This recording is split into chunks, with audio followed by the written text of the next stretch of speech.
इस कार्यक्रम के पुण्यार्जक हैं Bhamashah Shriman Saubhagyamal ji Kataria, Shri Rajendra ji Kataria, Shrimati Neelam Devi, Rohan, Amita, Raunak, Manas Kataria, Ahmedabad. Insurance brokers private limited, Kataria insurance brokers private limited. बीमा से संबंधित सभी प्रकार की सेवाओं के लिए संपर्क करें। Toll free number 1800-270-9080, 7069103000।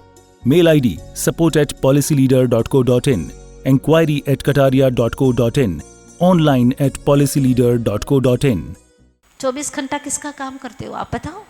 पर का काम, बॉडी का काम, शरीर का काम। और शरीर को जिसने उत्पन्न किया, शरीर को जिसने रमाया, बस उसी के कामों में पड़े हुए हैं। शरीर को रमाने वाले पति पत्नी, इनके लिए शरीर को जन्म देने वाले माता पिता, शरीर जिससे जन्मा उससे और जो जन्मे भाई बहन, उन्हीं के लिए पूरी तरह से रमा हुआ है। कितना गरीब है बेचारा वो, कितना निर्धन है बेचारा वो, जो अपने लिए समय ही नहीं निकाल पाता। कहता है करूँगा ना, अभी नहीं, बचपन में करूँगा, अभी तो बचपन है। और आजकल तो हर माँ बाप यही अपने बच्चों के लिए दुआई देते हैं, अभी क्या है माता जी, छोटा है, हाँ बचपन है, अभी बचपन का होगा फिर करेगा। और हमको सिखाया जाता था बचपन में, नहीं बेटा आज जो करोगे वही जिंदगी भर तक तुम्हारा बना रहेगा, आज से ही करना है। ये बचपन में हमको कहानियाँ सुनाई जाती थी, यही हमें शिक्षा दी जाती थी। और 7 वर्ष तक की उम्र में तो बिल्कुल सारे नियमावली बना दी गई। 5 ही वर्ष तक की उम्र में बाहर का खाना नहीं है, अभक्ष को छूना नहीं है, जमी कंद खाना नहीं है, रात को पानी पीना नहीं है। खाने की बात तो बहुत दूर है, पानी भी नहीं पीना है। सदा के नहीं सदा, आनंदमय सदा, आनंदमय जीवन बीता, हर पल खुशनुमा। लगा कि ये जीवन जिया है। परम गुरु आचार्य श्री विद्यासागर जी महाराज की कृपा से बहुत कुछ मिला, उन्होंने दिया ही दिया। अगर अपना दिया तैयार है तो गुरु का दिया हमको जला सकता है। और हमारा उपादान रूपी जो दिया है वो ही तैयार नहीं है तो गुरु कैसे जलाएंगे? पत्नी हमेशा कहा करती थी सेठ जी से कि कुछ धर्म करो, चातुर्मास चल रहा है अपने नगर में, इतने भव्य जीव जा रहे हैं जिन्होंने कभी भी मंदिर जाने का भाव नहीं बनाया था, वो लोग भी जा रहे हैं। चौड़मकार मंत्र भी सही नहीं जानते थे, वो भी जिन शासन को जानने लगे आप जाइए, लेकिन वो सुनते ही नहीं थे। एक दिन सेठ जी ने कहा दवाई दे दो भाग्यवान, जल्दी से दवाई दे दो। उसने कहा दे रही हूँ। रोटी जल रही है, पहले उसको मैं नीचे उतार लूँ, इसके बाद में दे देती हूँ। रोटी बन गई, 1 बन गई, 2 बन गई, कितनी सारी रोटी बन गई। फिर आवाज़ लगाते, अरे आओ ना जल्दी से दवाई दे दो। हाँ हाँ दे रही हूँ, जरा बच्चा रो रहा है ना, उसकी भूख शांत कर लूँ, इसके बाद में आ रही हूँ। फिर आधा घंटा बीत गया, फिर आवाज़ लगाई, अरे सुनती नहीं क्या, दवाई दे दो ना। आ रही हूँ, वो नौकरानी आई है, जरा उसको काम बता दो, फिर आ रही हूँ। ये क्या बात है? हाँ ये काम है वो काम है, अरे मर जाऊंगा तब दवाई देगी क्या? यही तो सुनना चाहती थी सेठ जी आपके मुख से कि मर जाएंगे तब धर्म करोगे क्या? दवाई के लिए इतनी आकुलता है तो आत्मा की औषध के लिए आपको कोई आकुलता नहीं। ये क्या है? शरीर की दवा के लिए इतनी आकुलता, इसके लिए इतनी गहरी सोच, और आत्मा की औषध के लिए कोई सोच नहीं, कोई विचार नहीं। आत्मा अनंत काल से कितने कितने अनंत रोगों से घिरा जा रहा है। जिण वयण मोह सहमिणम, प्रभु ने कहा है जिनेंद्र भगवान के वचन ही औषध स्वरूप है, अमृत औषध के समान है। उसको कभी पीने का, खाने का तुमने विचार नहीं बनाया। और एक बार अगर खाओगे जिनेंद्र भगवान के वचन की औषध तो आप ऐसे तृप्त हो जाओगे, ना चाहते हुए भी आपके कदम वहां की ओर अवश्य बढ़ जाएंगे। एक बार जाओ, लेकिन वो जाने को तैयार नहीं है जब तक का उपादान जागृत नहीं होता। पत्नी कहती है क्या करोगे? जब आंखों में पड़ेगा जाला, नाक से बहेगा नाला, और कानों पे पड़ेगा ताला, कानों पे पड़ेगा ताला, लाठी से पड़ेगा पाला, पंचेंद्रिय का निकल जाएगा दिवाला, तब क्या करोगे लाला? क्या करोगे? कितना समझाने वाले समझाते हैं, लेकिन जिसको नहीं समझना है क्या बोलते हैं? चिकने घड़े। चिकने घड़े, औंधे घड़े, औंधा भी है और चिकना भी है, बड़ा मुश्किल है। सीधा करो तो भर सकता है, उसमें बहुत मुश्किल होती है। आचार्य भगवान कहते हैं कि जब इंद्रियां शिथिल हो जाएगी तब क्या करोगे? अपने चैतन्य स्वरूप आत्मा को पहचानने की कोशिश करो। एकत्व निश्चयगत, एकत्व कैसे एकत्व करें? एक अकेला आत्मा कैसे करें? अभी तो बहुत सारा हमारे दिमाग में भरा हुआ है और मैं अकेला हूँ कहाँ? मेरा परिवार है, शरीर है, सब कुछ है, धन दौलत है, ज़मीनें हैं, जायदाद है, ये सब कुछ है, उसको अपना मान लिया है तो कैसे छोड़ो? आचार्य कहते हैं जैसा तुमने अपना माना है नहीं। वस्तु को विपरीत मानने से वस्तु विपरीत नहीं हो जाती, वस्तु तो जैसी है वैसी ही रहेगी। तो मानते रहो, मानने से क्या होने वाला है? तुमने इन सबको अपना माना, लेकिन कभी वस्तुओं ने कहा कि मैं तुम्हारी हूँ? कभी घर ने कहा, ज़मीनों ने कहा? नहीं, क्योंकि सच तो यही है कि तू अनादि से अकेला ही है। ये सत्य है, इसको स्वीकार ही करना है, मानना है। जो सच है उसको मान लेना, और मानते ही मोक्ष मार्ग की शुरुआत हो जाती है। मोक्ष मार्ग की शुरुआत मानने से होती है और व्यवहारिक जीवन की शुरुआत जानने से होती है। मोक्ष मार्ग में मानने की महानता है, सम्यक दर्शन से शुरुआत होती है। सही मान्यता, विपरीत मान्यता छोड़ो। तत्वार्थ श्रद्धानम सम्यक दर्शनम, तत्वार्थ का श्रद्धा, जो तत्वों का स्वरूप है वैसा ही मानना, विश्वास करना, श्रद्धान करना, यही सम्यक दर्शन है। बस यही तो नहीं होता। मानने में क्या आपको कुछ पैसा भी नहीं लगता, कुछ भी नहीं लगता। चुपचाप बैठे बैठे अभी मान लो ना, सच क्या है उसको स्वीकार कर लो। स्वीकार नहीं कर पाते हैं। कोई भूत बैठा है तुम्हारे भीतर में जो स्वीकारने नहीं देता। हाँ, मोह मिथ्यात्व का भूत बैठा है जो कि स्वीकारने देता ही नहीं, चाहे कितना ही सुन लो। लेकिन बात तो वो की वही रहती है, इसमें कोई अंतर नहीं आता। रोज सुन लेते हैं, कोई अंतर आता है क्या आपको? बोलो, कोई अंतर आ रहा है क्या? देखो, अधिकांश लोग है ना, जिस टोन में हम बोलते हैं ना उसी टोन में गर्दन हिला रहे हैं। कोई अंतर आ रहा है क्या? नहीं आ रहा है। तो काहे को आते हो भाई?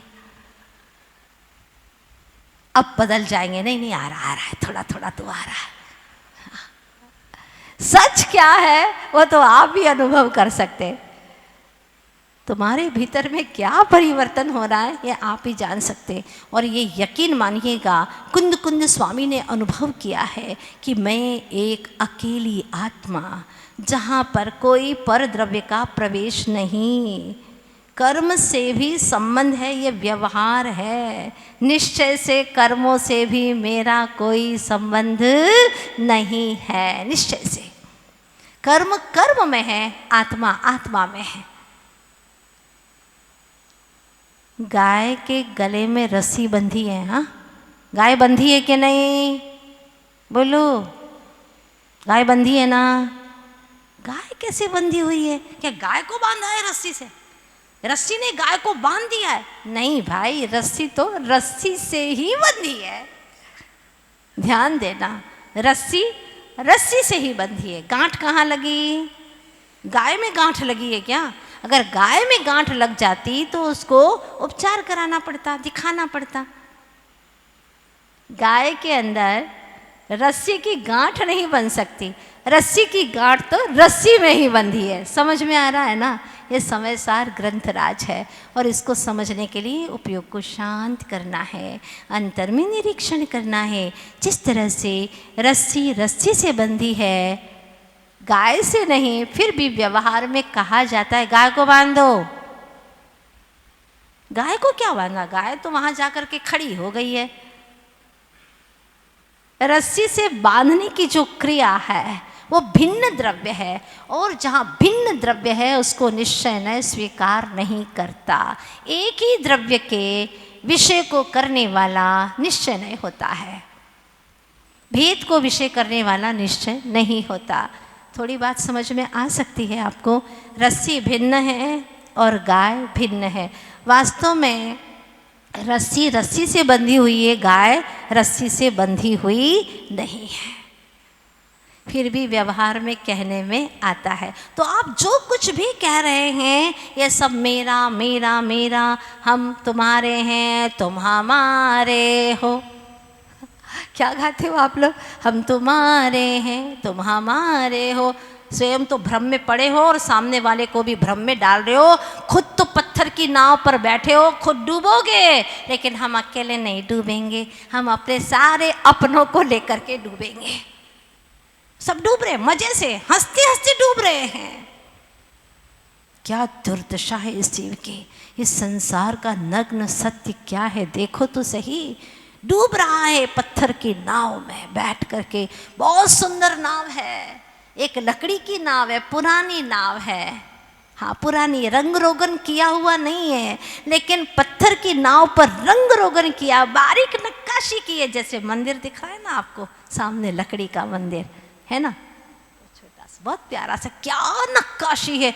ऐसी सुंदर नक्काशी वाली नाव, पत्थर की नाव, सुंदर स्वर्ण से उसको बहुत सुंदर नक्काशी की गई है, डिजाइन इसके ऊपर की गई है, स्वर्ण लगाया गया है।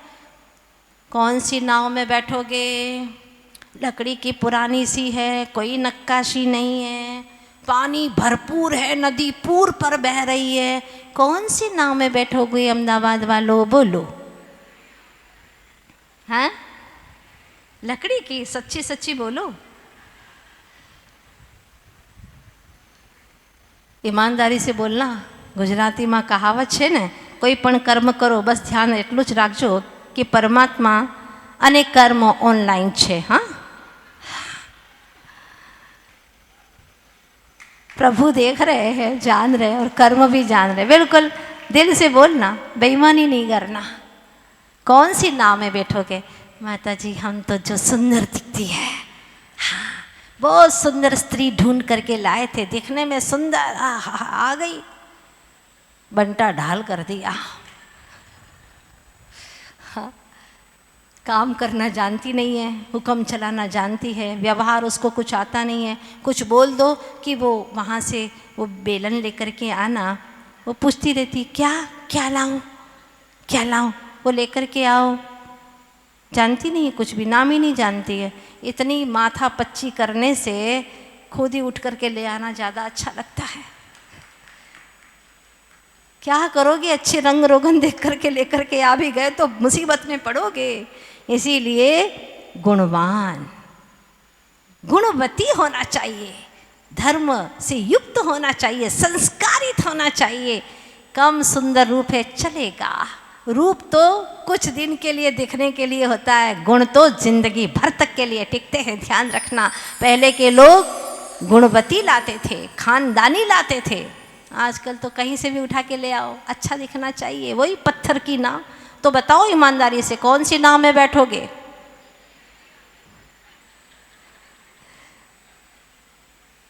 पाथर की नाव समानी, जो दिख रहा है बहुत सुंदर दिख रहा है और आकर्षण है, पौद्गलिक है, बड़ा प्यारा लग रहा है, वैकारिक है, विनाशिक है। आकर्षित होकर के उसमें बैठ जाओगे, डूब जाओगे। और आज तक यही हुआ है, चाहे आप बोलो ना बोलो, लेकिन काम तो इस जीव ने खोटे ही किए हैं आज तक।